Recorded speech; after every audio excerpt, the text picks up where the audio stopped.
होते कलियुगामध्ये भक्ती केवळ भक्तीच सार आहे. भक्तीनेच प्रत्यक्ष श्रीकृष्णा समोर उपस्थित झाले. विनंती करायला लागली. बराच वेळ गेला. बोलायला लागले. नारद मुनी भक्तीला समजावून सांगत आहे. त्यावेळेला भक्ती म्हणायला लागली, देवा तुम्ही इतका वेळ मला माझ्याशी बोललात, इतकं महत्वपूर्ण सांगतात, कलियुगाचं सांगतात, सगळ्या युगाचं सांगतात. मी आता पूर्ण जीवन झालेली आहे. मी खूप आनंदी आहे राजे देवा. अहो नारद धन्योसी प्रीतिस्ते मही निछला न कदाचित द्वे मुजामी चित्ते स्थाशामी सर्वदा. हे साधू, हे महात्मे, आपण मोठे कृपाळू आहात. मला क्षणात आपण माझे सगळे सर्व सर्व सर्व दुःख दूर केले हो. परंतु अजूनही माझ्या पुत्रांना चेतना येत नाही. चेतना जागी होईना झाले. माझे मुलं दोन्ही निश्चित पडलेले आहेत. तेव्हा असं काही सांगा की माझे लेकर शुद्धीवर आले. माझे भक्ती विना माझे लेकर त्यांनी निद्रित आहेत. उठवा त्यांना. त्यावेळेला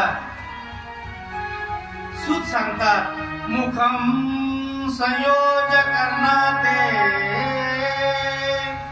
शब्द मुखे समुच्छरम ज्ञान प्रबुद्धेयताम शीघ्रम रे वैराग्य प्रबुद्धो त्वाम. त्याच्या कानाजवळ जाऊन ते सूत हलवायला लागले त्या लेकराला. भक्तीची विनंती ऐकून सूत जाऊन त्या लेकरांना हलवते. उठा, ए कोण, ए ज्ञाना उठ, ए वैराग्या उठ, अरे उठ.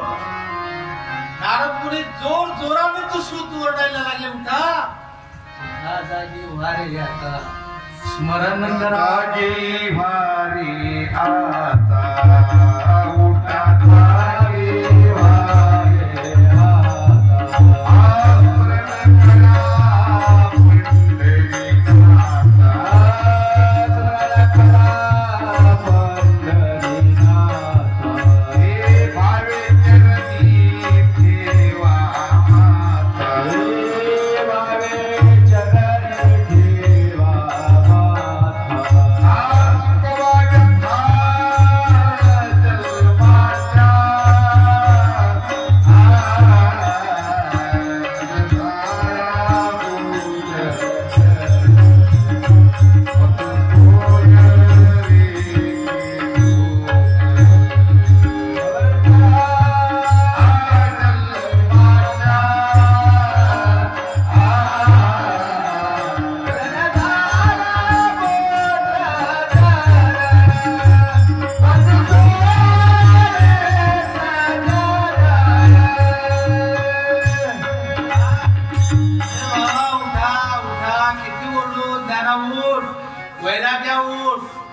नाही उठले का?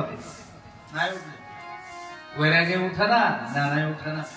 नंतर त्याने वेद वेदांत घोषित, नंतर वेदघोष केला, वेदांत घोष केले, वारंवार गीता पाठही करून पाहिलं, त्यांना जागवलं. त्यामुळे ते थोडं एवढं केल्यावर थोडे डोळे उघडले रामपटी. आळस देऊन जांभळ्या देऊ लागले. वैराग्य उठा, झोपीचे पैसे दिले म्हणून दिलं पैसे काढून झोपीत एका ठिकाणी आम्ही होतो, झोपीतच पैसे काढून दिलं मामाला. आमच्या झोप फार गोड असते, तशी झोपीतच जागी झाली पण जांभळ्या देऊ लागले. कंटाळा ज्ञान वैराग्य जागी झाले, चांगल्या दिल्यामुळे अशा रीतीने लहान व्याकुळ झालेली अवस्था त्यांची, यांची झोप त्याहीपेक्षा अधिक वृद्धावस्था कशी दूर होईल शंका. अशी काळजी करीत नारद भगवत चिंतन करू लागले. काही फरक पडणार झाला. त्यावेळेला आकाशवाणी झाली. ऐका, आकाशातून वाणी झाली. आकाशवाणी म्हणतात त्याला, ए मुनिवर, व्योमवाणी तैवा भूतानां ऋषी खेदात नीती उद्यमा सफलस्ते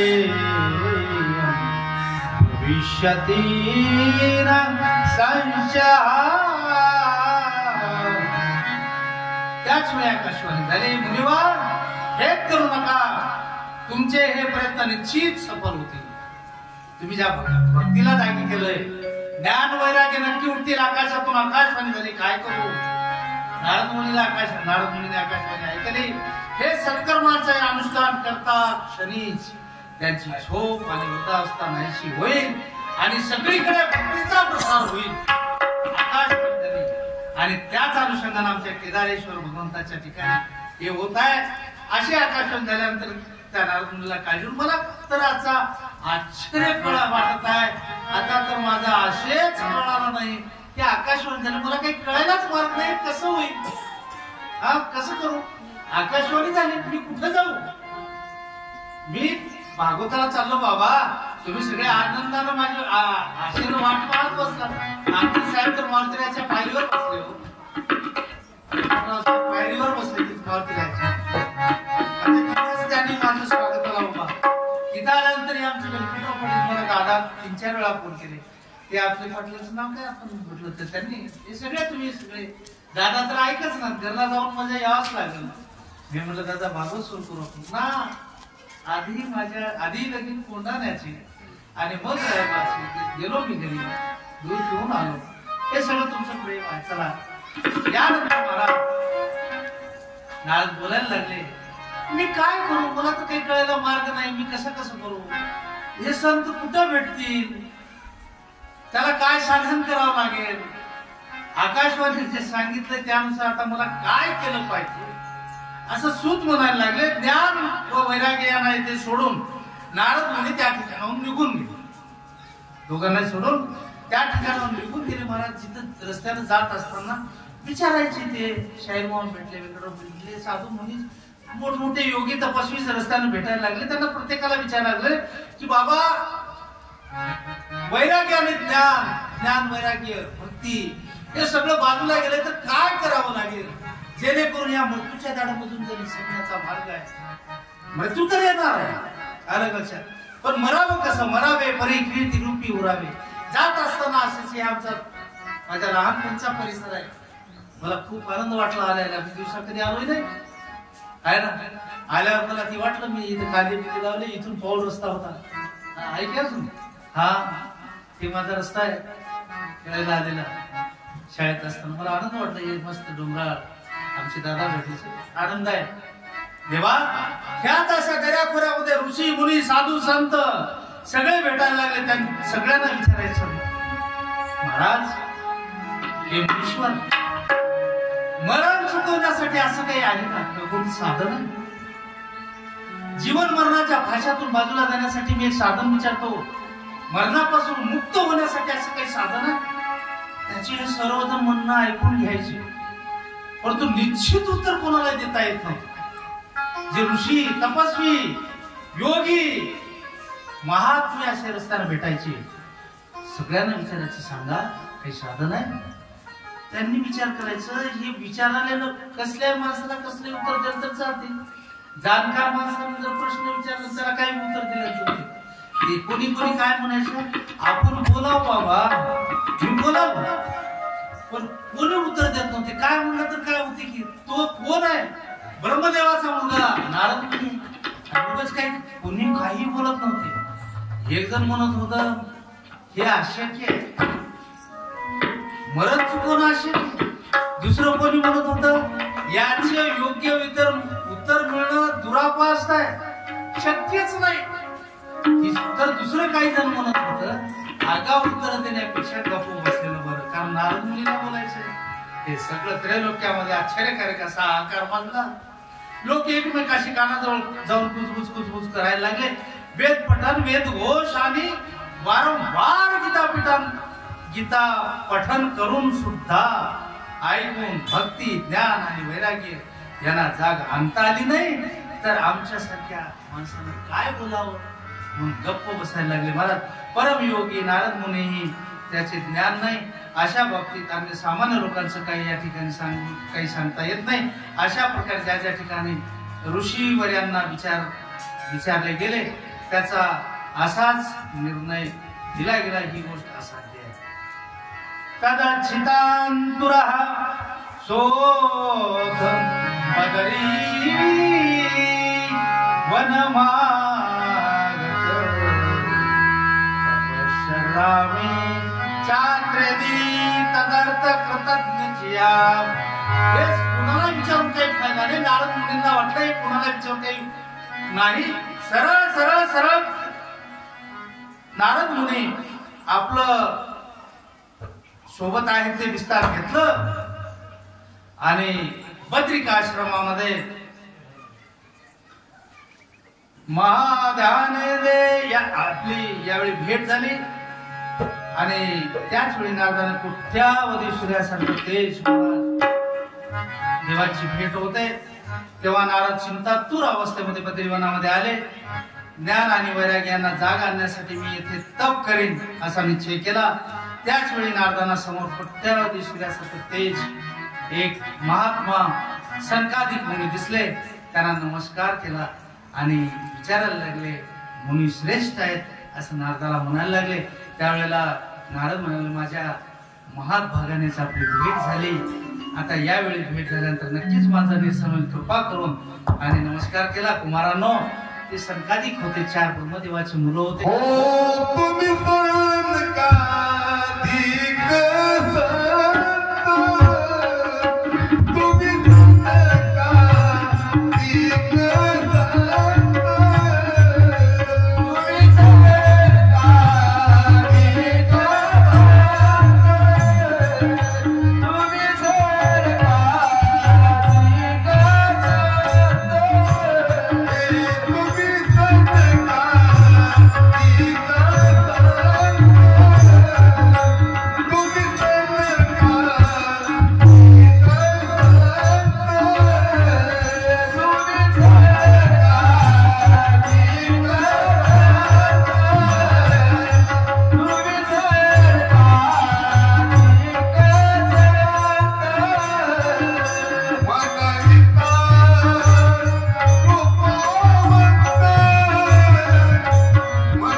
ज्ञान वैराग्य होतील यासाठी नारद बोलायला लागले. माझ्या महत् भाग्याने आपली भेट झाली.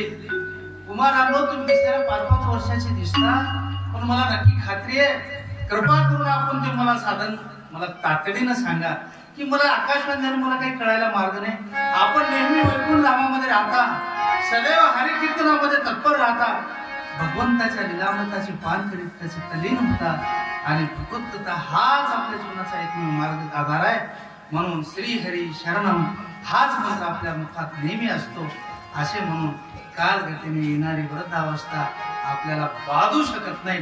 पूर्वी एकदा असं बऱ्याच देवा भगवंताचा उद्धार झाला. त्यावेळेला संकादिक बोलायला देवऋषी आपण चिंता करू नका मन प्रसन्न ठेवा त्याच उत्तर आम्ही नक्की देऊ. याबाबत साधा सोपा मार्ग आपल्यापासून विद्यमान आहे. त्यावेळेला नारद म्हणे आपण धन्य आहात. आपण विरक्ताचे शिरोमणी आहात. कृष्ण भक्त आहात. अग्रगण्य तसे भक्तियोगाचे सूर्य आहात. ते सगळी त्यांची सूतमध्ये तारीफ करायला लागले. त्यावेळेला जसं याच जंगलामध्ये हरणाचे कळप असावेत आणि एखाद्या वेळेला हे जे मनामध्ये जे त्या नारद मुनीच्या होते की भक्ती ज्ञान वैराग्य उठत नाहीत, अशाच जंगलामध्ये हरणाचा कळप असावा आणि वाघाची डरकाळीचा आवाज त्याने ऐकावा, तसंच सैरावैरा असे पळालेले हरिण तसं नारदाच्या मनात झालं आणि आपल्या मनामध्ये असलेले सर्व प्रश्न दूर गेले महाराज. त्यावेळेला त्यांनी बोलायला लागले, देवा सिंह गर्जना व्हावी तशी ते निघून त्याच वेळी प्रेमरस वाहा नेणारं भक्ती ज्ञान वैराग्य बरोबर खरोखर प्रकट होईल असं सांगितलं. आणि त्यावेळेला नारद पुन्हा बोलायला लागले, आपण शरणागत वत्सल आहात आणि दर्शन कधीही व्यर्थ होत नाही, म्हणून माझी ही शंका दूर करा. कारण मी तुम्हाला विनंती करतो, त्यावेळेला भक्तीच्या कष्टी होण्यासाठी नारद मुनी ज्याचे दर्शन सर्व पापांना तात्काळ नाहीसे करते आणि जे संसारात दुःखातून बनव्याने तप्त झालेले आहेत, त्याचे सुद्धा कल्याणाचा वर्षाव करणारे सहस्त्रमुख शेष गात असलेल्या भगवत अमृताने आपण नेहमी पान करीत असता प्रेम लक्षणा भक्ती उजडात आणण्याच्या हेतूने मी आपणास शरण आलो आहे. देवा मला भक्तीचा मार्ग सांगा. त्यावेळेला नारद सांगत असतात, आपण कोठे विनम्र आणि विवेक आहात, आम्ही आपणास सविस्तर असं सांगू. म्हणून संकाधिक तेथे ऋषी आणि नारद मुनी थांबलेले आहेत. तशात देवता सिद्ध पुरुष त्यांच्या स्थानाचा लाभ घेतात. नाना प्रकारचे वृक्ष वेली व्याप्त असे ठिकाण असून कुठं त्या बद्रिकाश्रमामध्ये हा घाट एकांतात असून अत्यंत रमणीय आहे. तिथे नेहमी सोनेरी कमळाचे वास येतो. त्यावेळेला इतकं उत्तम अशी जागा असलेली, त्यावेळेला असे म्हणून संकाधिक नारदाबरोबर श्री भगवत अमृत ऐकण्यासाठी तेथून ताबडतोब गंगा तटी आलेले आहेत. भगवत लावण्याचं ठिकाण ठरलेलं आहे. गंगेच्या काठी नारद मुनी, संकाधिक नवे कही ऋषी, कही मुनी, कोण कोण आले सांगू का तुम्हाला. त्या ठिकाणी गंगा तटावर जाऊन नारद मुनी आहेत, संकाधिक 4 आहेत, त्यासोबत भृग ऋषी आहेत, वशिष्ठ आहेत, चवन ऋषी आहेत, गौतम ऋषी आहेत, मेघातिथी आहेत, देवालय देवराज परशुराम विश्वामित्र शाक मार्कंडेय दत्तात्रेय प्रभू पिपलाद योगेश्वर व्यास योगेश्वरी व्यास पराशरो शागा शुकमुनी आहेत. जो असे अनेक प्रमुख मुनिगण आपापले एकटे आले नाही. ते भागवत कथा श्रवण करत असताना आपण आपल्या पत्नीलाही घेऊन आले नव्हे, आपल्या मुलाबाळांनाही घेऊन आले नव्हे, हे तर आलेच हो, गुरु शिष्यांना घेऊन आले हो बाबा. पत्नी सगळे सगळेजण प्रेमभावाने तिथे आले. त्यांच्या खेरीज आम्ही तुम्हाला सांगू, या ठिकाणी वेद आले का, उपनिषदे आले, मंत्र आले, तंत्र आले, 17 पुराण आले, 6 शास्त्र आले नव्हे. एवढेच आले नाही तर नदी नादे सुद्धा आले. कोण कोण आले सांगू. गंगा नदी आली, पुष्कर आले, सर्व तीर्थ आले, सर्व दिशा आल्या, दंडकारण्य आले, पर्वत आले, हिमालय आला. कोण कोण आलं. देव आले, गंधर्व आले, दानव आले. कशासाठी. भागवत कथा श्रवण करावं. ज्या भागवतामध्ये सगळा सार आहे, सगळं लोणी आहे, लोण्याचं ज्याला आपण नवनीत असं म्हणतो, ते सार सगळं याच्यामध्ये आहे. त्यावेळेला सगळेजण येत असताना देवाची सुद्धा इच्छा झाली हो. काय देवाची इच्छा झाली.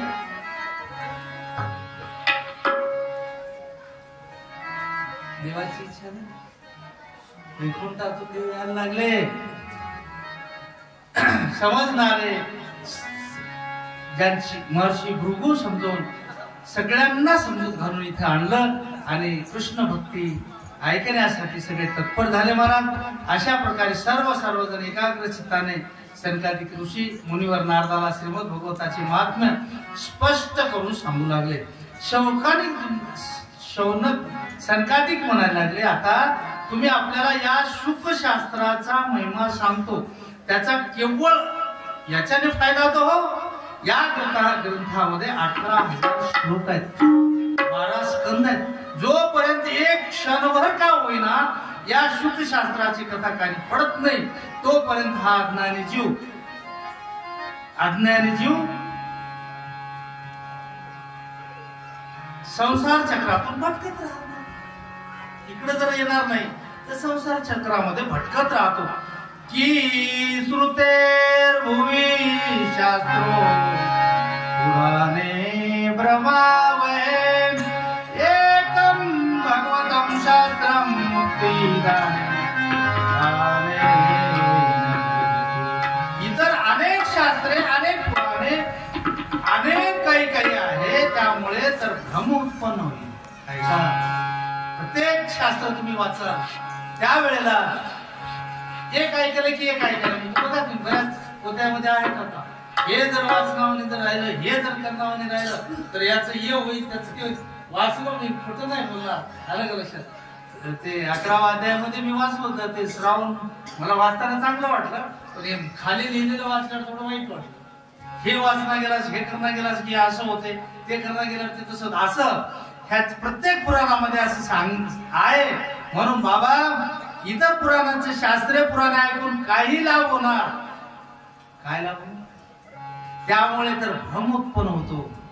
मुक्ती देण्यासाठी केवळ भागवत शास्त्र पुरेसे आहे, कारण सगळा सार आहे. ज्या घरात नित्य भागवत कथा होते ते घर तीर्थक्षेत्र होते. हजारो अश्वमेघ यज्ञ करून सुद्धा, शेकडो वाजपेयी यज्ञ करून सुद्धा शिवशास्त्राचा 16वा एकही भागाची बरोबरी होऊ शकत नाही. हे तपोधन हो, जो पुरुष मनुष्य मात्र श्रीमद भगवताचे आधानपूर्वक श्रवण करीत नाही, तोपर्यंत त्याच्या शरीरामध्ये पापांनी ठाण मानते. जर भगवंताचं चिंतन करत नाही, त्याचे पाप नष्ट कसं होऊ शकतं, काहीच न करता कसं होईल. श्लोकार्ध श्लोकांपाद या नित्यं भागवतोदं शापणंश स्वंखेने यदीच्छसि परम्मा गती जर मिळून घ्यायची असेल, जर आपल्याला मोक्ष प्राप्ताची इच्छा असेल, मोक्षाला जा वाटत असेल, भगवंताची प्राप्ती होवी असे वाटत असेल तर भागवत श्रवण करावं लागेल. मग काय करावं लागेल, काय करावं लागेल. त्यासाठी काही मंत्र जपावे लागेल, काही भगवंताचं चिंतन करावं लागेल. काय करावं लागेल, कोणतं मंत्र जपल्यानं काय काय होईल. ओंकार पहिला म्हणता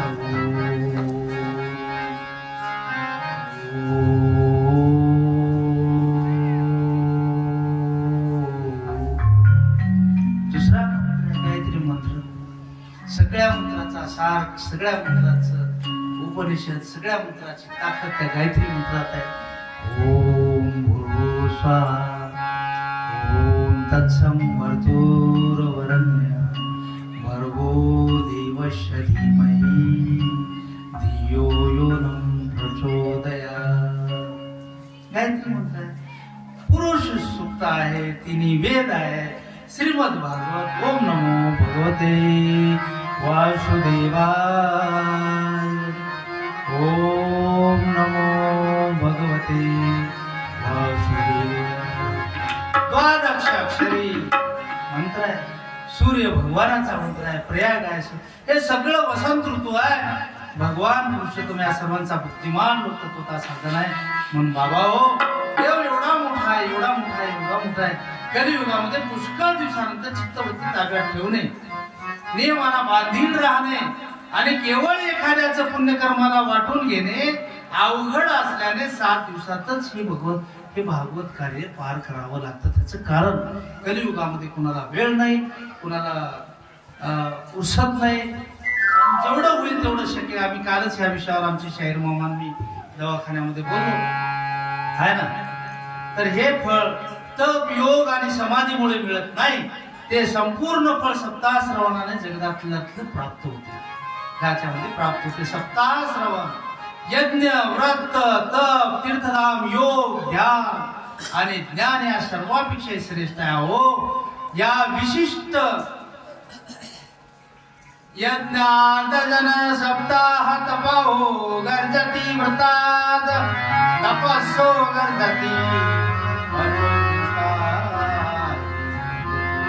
बाबा, यज्ञ व्रत तप तीर्थयात्रा योग ध्यान आणि ज्ञान या सर्वापेक्षा श्रेष्ठ असं असलेलं अहो याचे वैशिष्ट्य काय वर्णन करावे हे सप्ताह सर्वांतर सर्वात श्रेष्ठ आहे म्हणून पुन्हा शौनकाने विचारायला लागले देवा ही तर आपण मोठी आश्चर्याची गोष्ट सांगितली हे भागवत पुराण निश्चितच योग्य वेत्ते ब्रह्मवेत्ते यांचे अधिकारण असणाऱ्या श्री नारायणांचेच निरूपण करीत आहेत पण मोक्ष प्राप्तीसाठी ज्ञान इत्यादी सर्व साधनाचा तिरस्कार करूनही या युगात या पुराणाची ख्याती कशी झाली प्रश्न विचारायला लागले त्यावेळेला सुत म्हणाले पृथ्वी तलावर पृथ्वी तल सोडून स्वधामाला जाण्यासाठी जेव्हा भगवान कृष्ण निघाले तेव्हा त्याच्या तोंडून 11व्या स्कंदातील पुढे येईल आपल्याला ज्ञानोपदेश ऐकून उद्धवाने हेच विचारले होते बेड्या ऐका आता घोर कलियुग सुरू झालेले घोर घोर घोर घोर खरं चांगल्या माणसांना त्रास आहे वाईटांचा उदो आहे भगवंताचं चिंतन हेच एकमेव त्याच्यावर सोल्युशन आहे म्हणजे काय त्याच्यावर एक उपाय आहे ना आता घोर कलियुग आलेला आहे आता पुन्हा एकदा दुष्ट प्रवृत्त होतील त्याच्या संसर्गात अनेक सत्पुरुषी क्रूर स्वभावाने होतील संगती दोष चांगल्या कारण सगळे लोक तसे झाल्यामुळे चांगले लोक जे होते मी चांगलं वागत असताना हे वाईट वागतो तर मग जर आपणही तसे होतील शांत तेव्हा त्याच्या भाराने दबून गेलेली ही गाय रूपी पृथ्वी कोणाला शरण जाईल ते कमल हे कमल नाही ना मला तर हे रक्षण करणारा आपल्याशिवाय दुसरा कोणी दिसत नाही तदा भारवती भूमी गुरुपेयम कमाश्रयत यनो न द्रशते त्राता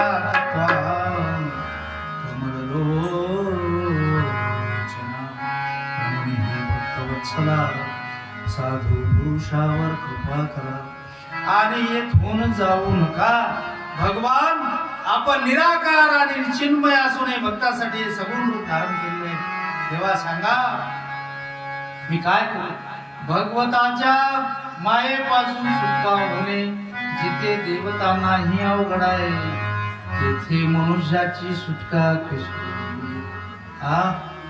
भगवंतापासून मायेची सुटका नाही तर मनुष्याला माया कशी सोडू शकते देवा सांगा तेव्हा श्रुत म्हणाले शंका यावेळी संकाधिक मुनीवर सप्ताह विधीच्या याप्रमाणे प्रशंसा करीत होते त्यावेळेला सगळं एक आश्चर्य घडलं हे मी तुला सांगतो आहे त्यावेळेला एक मस्त भजन म्हणायला लागले तपस्या प्राप्त करत असताना आपल्या 2 पुत्रांना घेऊन ते दोन्ही पुत्राला जवळ घेऊन बसले त्यावेळेला सगळं एक आश्चर्य घडले मी तुला सांगतो आहे श्री कृष्ण गोविंद हरे मुरारी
परमेश्वर मला सांगा, आपण महान आहात. कलियुगामध्ये माझा लोभ झाला. पुन्हा जीवदान मिळालं. कथा अमृताचे चिंतन करून मला आजच पृष्ठ झाले, म्हणजे धष्टपुष्ट झाले मी. आपण मला आता असे सांगा की मी आता कुठं राहू? माझे लेकरही चांगले झाले, मी चांगलं झालो. मग काय कर, केदारलिंगाला ये, केदारेश्वराच्या मंदिरात ये आणि या ठिकाणी बस. नारद मुनी भक्तीला, ज्ञानाला, वैराग्याला सांगतात. या कलियुगातील दोषांचा लोकांवर प्रभाव पडणारा असला तरी तुझ्यावर दृष्टी सुद्धा पडू शकणार नाही. अशा प्रकारे आज्ञा होतात. भक्ती ताबडतोब भक्तीच्या हृदयात विराजमान झाली. त्याच्या हृदयात केवळ हरिभक्तीचाच निवास होता. हे भक्त निर्धन होते. महाराज जे भक्त होते ना, निर्धन होते. निर्धन भक्ताकडे धन कुठला है ना? असा कोणता भक्त आहे? एक एकनाथ महाराजांना जर सोडलं जातं तर कोणत्या संतांकडे काय आहे? नाथ महाराजांकडे संपत्ती होती, संतती होती, देव होते. सगळ्या संतांपैकी एकनाथ महाराजांकडे होते. बाकी तुकोबर आहे, श्रीमंत होते. नंतर त्यांनी आपल्या संसारात तुळशीपत्र ठेवलं. काय होतं आमच्या माऊलीकडे? ज्ञानेश्वर माता, चोखा मेळा, सावता माळी, गुराबू काका, जना माया, मीरा माया. कुणाकडे काय होतं? आज निर्धन होते, पण सांगायला लागले देवा काही हरकत नाही. असं जरी निर्धन जरी असलं तरी त्याच्या हृदयात तू जाऊन बसशील. परम धन्य आहे, कारण या भक्तीच्या दोरीने बांधलेल्या साक्षात भगवान आपले परमदान सोडून भक्ताच्या हृदयात येईल. देवाला जरी भगवंताला बांधून टाकलेलं जरी असलं तरी देव तुमच्या आमच्या हृदयामध्ये येऊन बसतो. कशाने? या भगवत श्रवणाने. मग या पृथ्वी तलावर हे भागवत साक्षात परमात्मा स्वरूप आहे. याची मूर्ती याहून अधिक आहे. किती म्हणून वर्णन करा. आणि ऐकणारा दोघांनाही भगवान श्रीकृष्णाची सर्वोच्च मुक्ती प्राप्त होईल. म्हणून याखेरीज धन्य धर्माचरणाची धर्माचरण केलं पाहिजे, चांगलं राहिलं पाहिजे, भगवंताची सेवा केली पाहिजे. खरंच हे असताना पाप आणि पुण्य जरी असलं तरीही उद्धार कशानं होईल? उद्धार कशानं होईल? म्हणून पहिला अध्याय आणि प्रारंभ होतो आहे. भागवताची सुरुवात गोकर्णाचा विषय येतो महाराज. त्यावेळेला गोकर्ण खरंच या भागवतामध्ये एवढी ताकद आहे का? एवढं भगवंताचं चिंतन केल्यानंतर आपल्याला भगवंत आत्मसात होतील का? नक्कीच होईल. यापूर्वी असं कोणाचं झालंय का? नक्कीच होईल. म्हणून ज्या पापापासून मुक्ती आणि पापापासून मुक्त तर होईल. हो, कोण्या पापापासून होईल सांगू? हा मद्यपान असेल, ब्राह्मण हत्या असेल, सुवर्ण चोरी असेल, नाव घ्या वाटलं मला ते, विश्वासघाती असेल, 5 पाप आहेत. हे जरी महापाप जरी असले तरी या भगवत श्रवणाने पापापासून मुक्ती होते महाराज. आणि असं असलं तरी ब्राह्मणाच्या या धनाने श्रीमंत होणारे, ब्राह्मणाला लुटणारे लोक पुरी होते, आता नाहीत. आणि असे व्यभिचारी हे सर्व कलियुगाच्या सप्ताह ज्ञानाने पवित्र होतात. हे धूर्त हाताने नेहमी धन, वाणी आणि शरीर रूपाने पाप कर्म करीत असतात. कारण वाचिक, शाब्दिक, डोळ्यानेही पाप होतं, शब्दानेही होतं, कानानेही होतं. हे पापच आहेत. याची सुद्धा मुक्ती होते. खरंच आनंद वाटला. दुष्ट वासनाने मुक्त आहेत ते सुद्धा कलियुगामध्ये या सप्ताह ज्ञानाने मुक्त होतात. आता आम्ही तुम्हाला या संबंधी एक कोणाला मुक्ती सांगू. एकदा तुंगभद्रा नदीच्या काठी, तुंगभद्रा नदीच्या तटावर एक उत्तम नावाचं शहर होतं. उत्तम नावाचं शहर. त्या ठिकाणी एक आत्मदेव नावाचे ब्राह्मण राहत. सात्विक होते, फार चांगले होते. वेदशास्त्र त्यांनी जाणणारे होते. स्रोत होते, स्मार्त कर्मात निरूपण असा आत्मदेव नावाचा ब्राह्मण त्या ठिकाणी आपली उदरनिर्वाह करीत होते. पुरोहित होते, धनवान होते, श्रीमंत होते, सगळी श्रीमंती होती, सगळं धन होतं, पैसा होता, खूप ऐश्वर होतं. नशीब प्रारब्ध कुणालाही सोडलं नाही महाराज. आत्मदेव ब्राह्मण नेहमी चिंता करत राहायचा, मी एवढं पैसा कमवला, एवढं धन कमवलो, कोणाला घालू. नशिबामध्ये म्हणण्यापेक्षा त्यांना पुत्र नव्हता, मुलगा नव्हता. मुलगा नव्हता म्हणजे मुलगी नव्हती, पोटी संतान नव्हतं, मुलगा व्हावा अशी त्याची तीव्र इच्छा. बरेच दिवस झाले. तुंगभद्रा तटे पूर्वभूत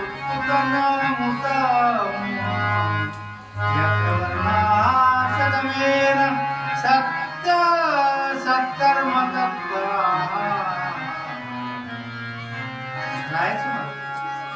रोज तो भिक्षा मागायचे.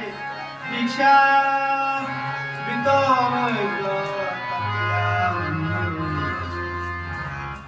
रोज भिक्षा वगैरे मागायचे. विद्वान ब्राह्मण पुरोहित होते, त्याची पत्नी धुंदली. कुलीन घराण्यातली फूल बिघडलं की सगळं बिघडतं महाराज, लक्षात घ्या. खानदानी ग्राहावा असं म्हणतात की नाही. आपण फेरीक म्हणा, मुलगा मुलगी बघायला जातो, राय हो खानदानी राहा असं जे म्हणतो ना, हे कुलीन घराण्यातले. रावण ब्राह्मणाचा मुलगा होता महाराज. रावण वेद सगळे मुखोद्गत वेद होते, रावणा एवढी काय तारीफ आहे. पण आई कुलीन घराण्यातली होती त्याची, म्हणून एक दोष त्याच्या अंगात होता. रावणाची आई कुलीन होती. तसं ह्या आत्मदेव ब्राह्मणाची बायको ही कुलीन होती. ठीक आहे, संसार चालला.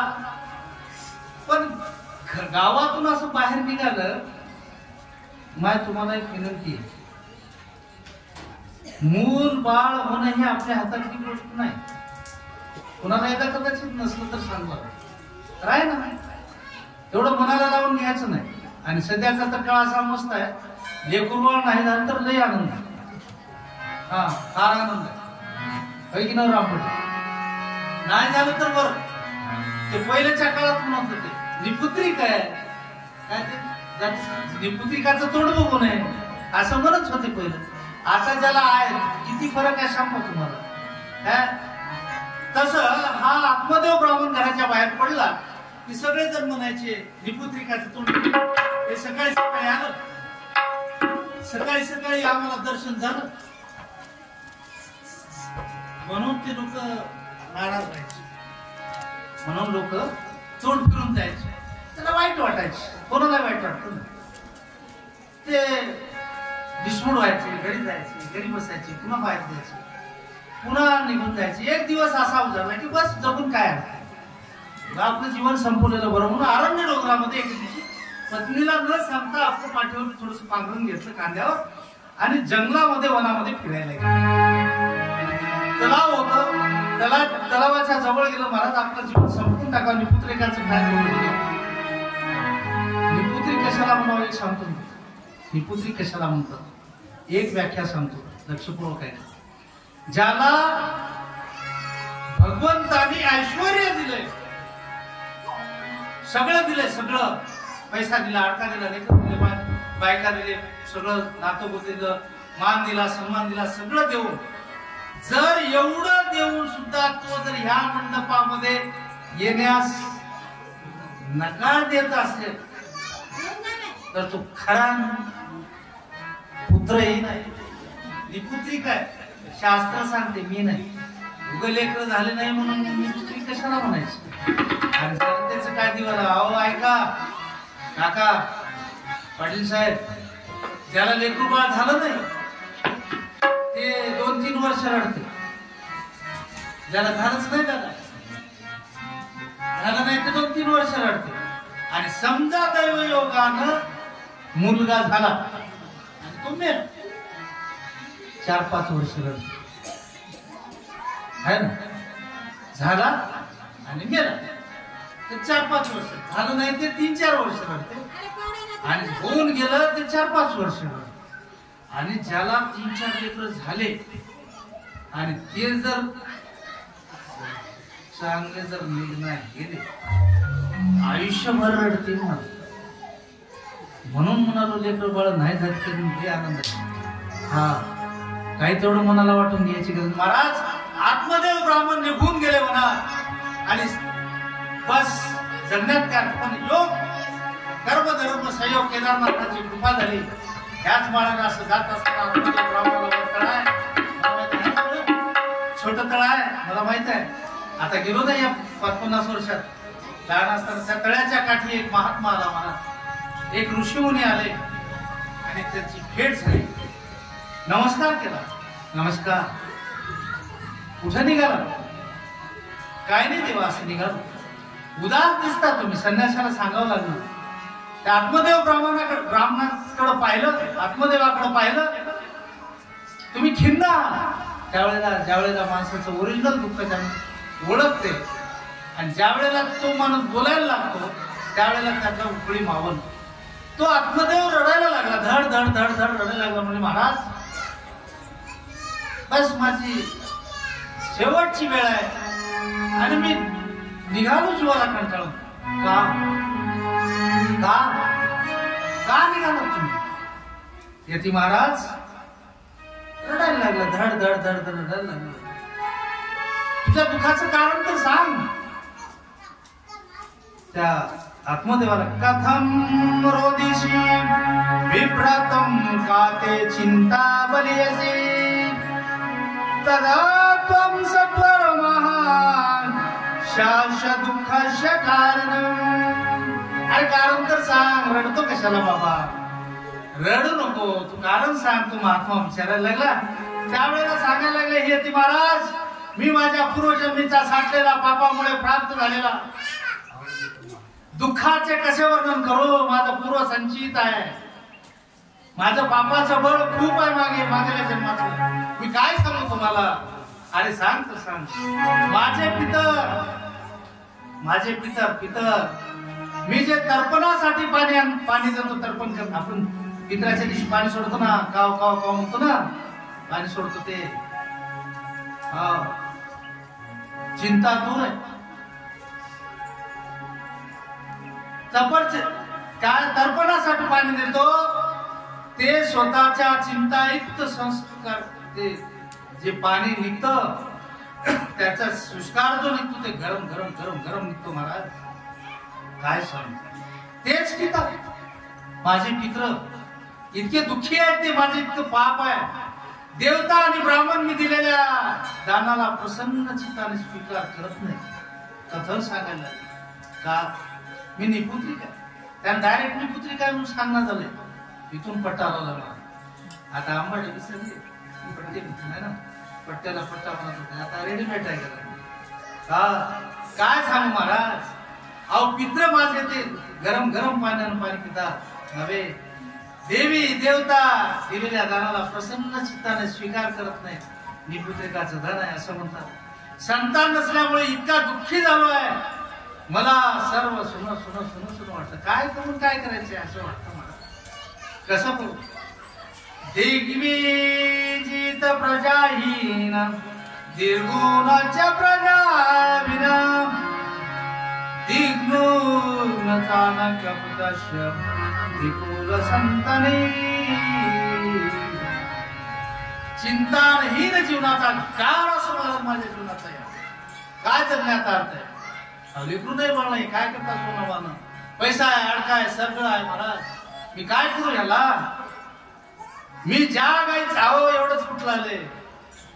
एवढ्यावर कुठं भागतं? कोणी दिलेलं घेणा, कुणाला दान देतो ते मनानं आनंदानं स्वीकार करणं. मग एवढंच समजता तुम्ही. याच्या पुढचं सांगतो ऐका महाराज. मी ज्या गाईचे, माझ्या घरी गाय आहे, ती गाय वासरू दे ना हो. ती गावून ठरणार, तिला वासरू नाही. एवढ्यावर कुठं आहे? पालकते आमया धेनुजा वंद्या सर्वता भवेत यो मया रुंगतो सोपी बंदात्वा. महाराज अहो गाईला वासरू होत नाही. जे माझ्या अंगणामध्ये मी झाड लावतो त्याला फुलं येत नाही, फळं येत नाही. आंब्याचं झाड लावतो त्याला काही येत नाही. मला काय काय सांगतो? त्याला फुलं नाही, फळे नाहीत. अहो एवढंच नाही सांगतो. मी माझ्या घराचे फळं आणतो, जे विकत आणतो ती फळं सुद्धा ज्या दिवस राहत नाहीत महाराज नासून जातात होते फळं. एवढा अभागी आहे महाराज, संतानहीन असल्यामुळे माझा जीवन काही कामाचं नाही, व्यर्थ आहे, जीव व्यर्थ आहे. महाराज असा काही मार्ग सांगा. असं तळमळ करून मोक्षामोक्षी रडायला लागला. त्यावेळेला संन्यासी योगनिष्ठ होत आहे. ब्राह्मणाने असं सांगत असताना असं कपाळाकडे पाहिलं. योगी होता दादा, त्यानं कपाळाकडे पाहिलं निरखून. आणि त्यावेळेला संन्यासी म्हणत होता, हे संन्यासी तद्वारक्षरमालाच याच व्यायाम योगयान सर्व ज्ञात्वा यती वचादी प्रभोच सविस्तरम. हे बघ, ऐक मी तुझ्या कपाळावरची ललाट, ती नशे जे जे नाही ललाट ते कधी न मिळेना. जे आपल्या नशिबात नाही, एक लक्षात घ्या, भागवतामध्ये ठरलेलं आहे, जे आपल्या नशिबात नाही ते कधीच होत नाही, लक्षात घ्या. आणि जे नशिबात आहे ते कधीही झाल्याशिवाय राहत नाही, ही लक्षात घ्या. आणि जे होते आहे ते माझ्या प्रभूची इच्छा आहे, म्हणून कधीही लक्षात घ्या. महाराज सांगा, मी काय करू, काय तोंड दाखवू गावात जाऊन. त्यावेळेला तो संन्यासी बोलायला लागला, ऐक मी तुझ्या कपाळावरची रेषा पाहिली.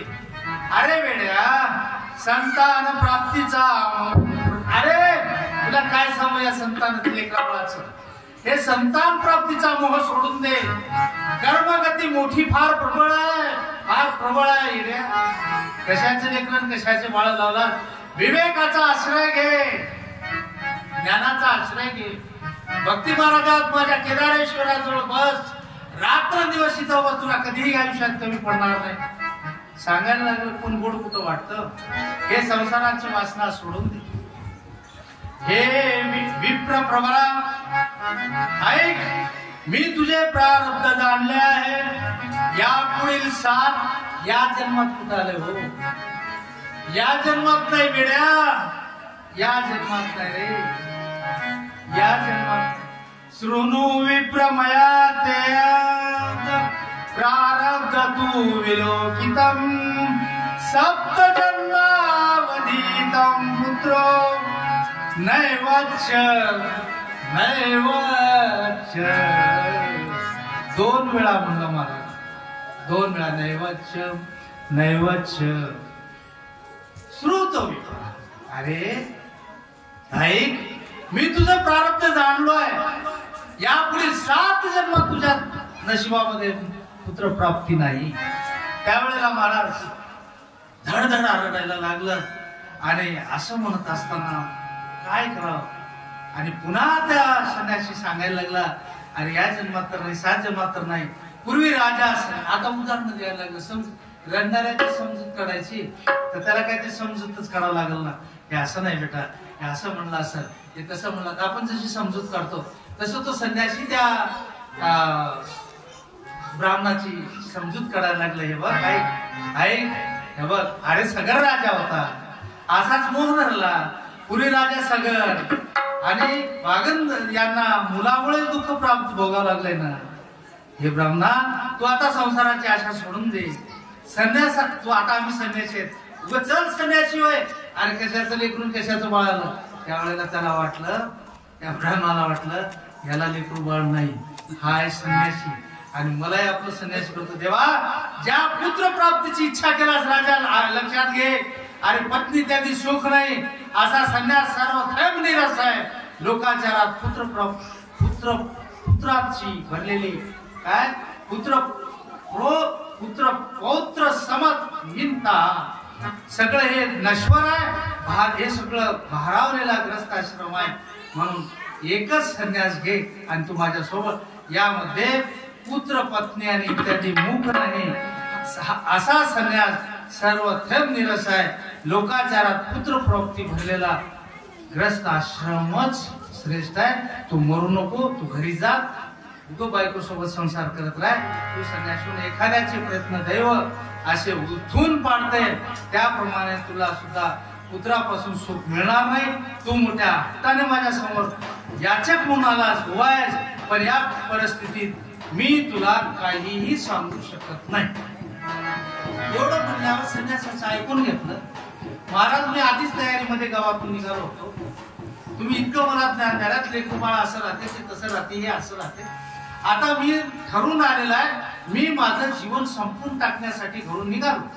आता मी चाललो असं म्हणल्यानंतर महात्म्याला दया आली.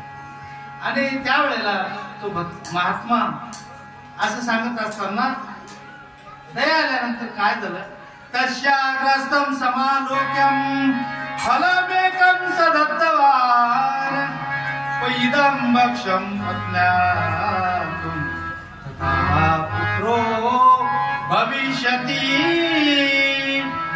ब्राह्मणाचा हट्ट पाहून त्याला महाराजांना दया आली.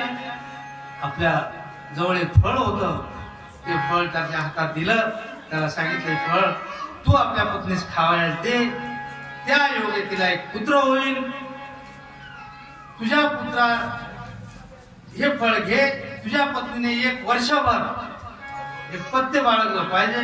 सत्य वागायला सांग, पवित्र वागायला सांग, दया करायला सांग, दान करायला सांग. याचे पालन करून दिवसातून 1 वेळ फक्त एकच प्रकारचं जेवण करायचं. मग भाकरी खायची, एकच भाकरी खायची, चपाती खायची, एकच चपाती खायची, भात खायची, एकच कोणतंही अन्न वर्षभर ते अन्न खायला दे, तुला नक्की पुत्र होतो. असं महाराजांनी सांगितलं. तो फळ घेऊन आला. खाण्याचा नियम पाळला पाहिजे, त्या योगी पुत्र सुरुत निघेल असे म्हणून तो योगीराज तिथून निघून गेले. आणि ब्राह्मण आपल्या घरी आला, त्याने ते फळ आपल्या पत्नीस यवं मुक्ताः योगे ग्रामागतं पंत्याः पानो फलं असे म्हणून तो फळ आपल्या पत्नीला दिलं आणि तो दुसरीकडे निघून गेला. तो महापुरुष, तो ब्राह्मण निघून गेला. ते फळ आपल्या पत्नीला दिलं. ते पत्नी आता आधीच अशा वंशातली होती. दोष सांगितला मी तुम्हाला. ती फळ घेतली. घेतल्यावर स्वभाव आहे, मी तुम्हाला पुन्हा सांगेल, आजच्या पहिल्या दिवशी नाही सांगणार. हे बाईपासून बाईजवळ गोष्ट का जाते ते ह्याच्यामध्ये आहे. मी माझ्या मनचं नाही सांगत. त्यावेळेला ती गोष्ट लिखीच का होते हे तुम्हाला शाप आहे, धर्मराजाचा शाप आहे. असं ती पुन्हा येईल कथा. तर हे फळ घेऊन दुसऱ्या बाईला दाखवलं.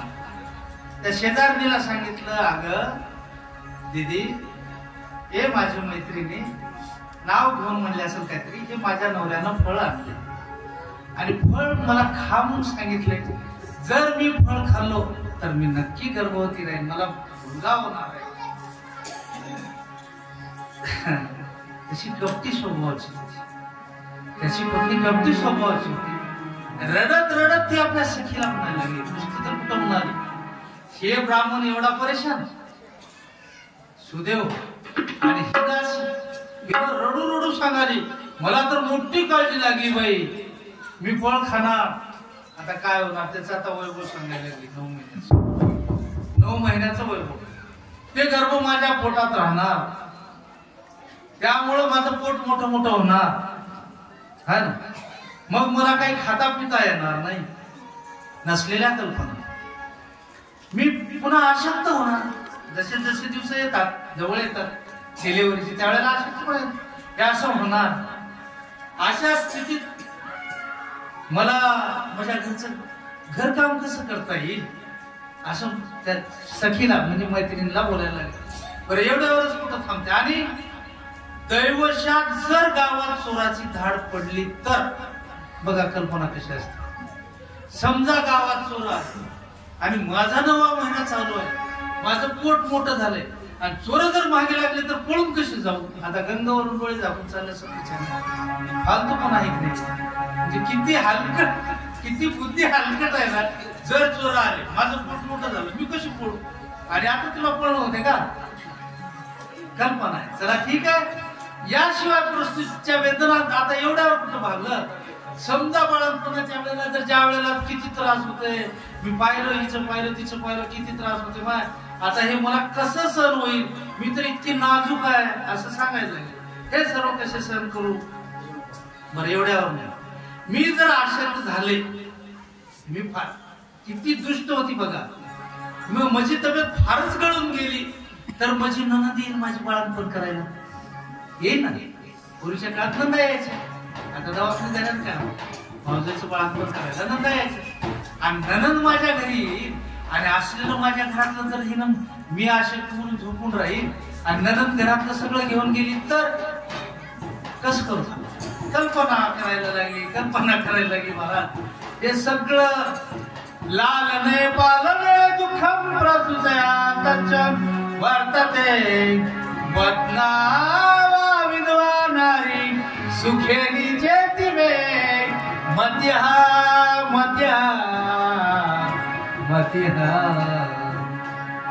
मला तर असं वाटतंय बाई, मला तर असं वाटतंय लेकरू नको, बाळ नको, काही नको.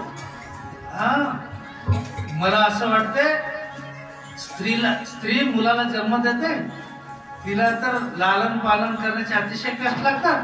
मला तर असं वाटतंय वाज राहिलेलं बरं. ते म्हणते, ते म्हणायला लागले मला वाद राहिलेलं बरं, विधवा राहिलेलं बरं. मला तेच बाया सुट वाटतात. मनात असे अनेक उतरता आल्याने तिने तिचे फळ खाल्ले नाही, तेवढ्यामध्ये ते फळ घेतली.